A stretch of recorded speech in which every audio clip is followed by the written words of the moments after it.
अगर हम अपने जीवन में नाखुश हैं तो कोई ना कोई कारण जरूर ऐसा होता है जो हमें हमारी खुशी तक पहुंचने नहीं देता। ये बिल्कुल वैसे ही है जैसे नदी के एक किनारे से दूसरे किनारे जाने के लिए हम नाव पर तो बैठते हैं, लेकिन जब नाव खूंटी पर रस्सी से बंधी है तो हम कितने भी चप्पू मार लें लेकिन वो नाव आगे नहीं जा पाती, वो खूंटी उसको आगे नहीं जाने देती। ऐसे ही जीवन में हमारी नाखुशी के पीछे जो भी कारण है वो हमें भीतर से खिलने नहीं देता। आज की कहानी इसी पे आधारित है कि हम कैसे उससे सामना करें, कैसे उससे बाहर आए। कहानी है एक व्यक्ति की जो एक आश्रम में जाता है और गुरु से मिलना चाहता है। तो वहाँ बहुत रश होता है तो उसको काफ़ी देर इंतज़ार करना पड़ता है।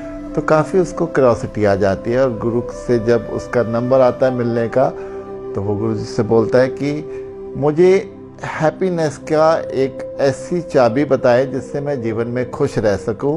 मैं अपने जीवन में खुश क्यों नहीं हूं? तो गुरु उसकी ओर देखते हैं और मुस्कुराते हुए कहते हैं कि ठीक है, वो मैं तुम्हें बता दूंगा, लेकिन इससे पहले मैं चाहूँगा कि तुम इस पूरे आश्रम को देखो, उसकी एक एक चीज़ को देखो, क्योंकि ये आश्रम बहुत ही सुंदर है।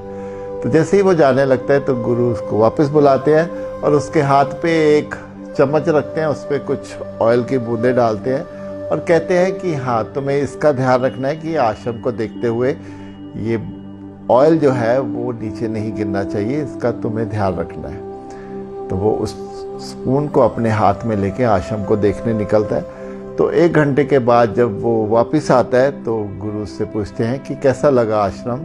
तो वो कहता है कि मैंने तो आश्रम को अच्छी तरह से देख ही नहीं पाया क्योंकि मेरा ध्यान तो इस स्पून पे था कि इसका ऑयल ना गिर जाए।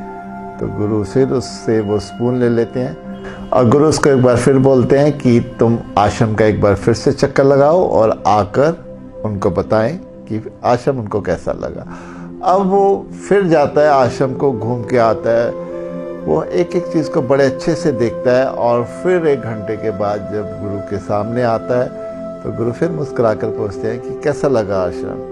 तो वो कहता है कि बहुत ही सुंदर, उसके जो पेड़ हैं जो भी इतना सुंदर है, शायद इतनी सुंदरता उसने पहले कभी नहीं देखी।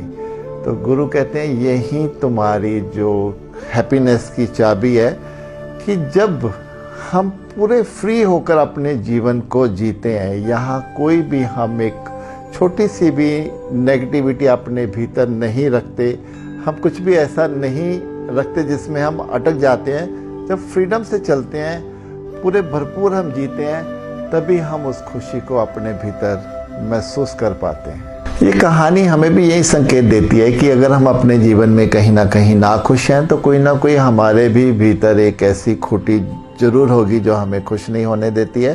तो अपनी इस खूंटी को हमें ही पहचानना है और इसको हमसे अपने आप से दूर करना है। अगर हम ये करने में सफल हो जाते हैं तो फिर एक हंसी खुशी वाला एक भरा पूरा जीवन हमारे स्वागत के लिए तैयार खड़ा है।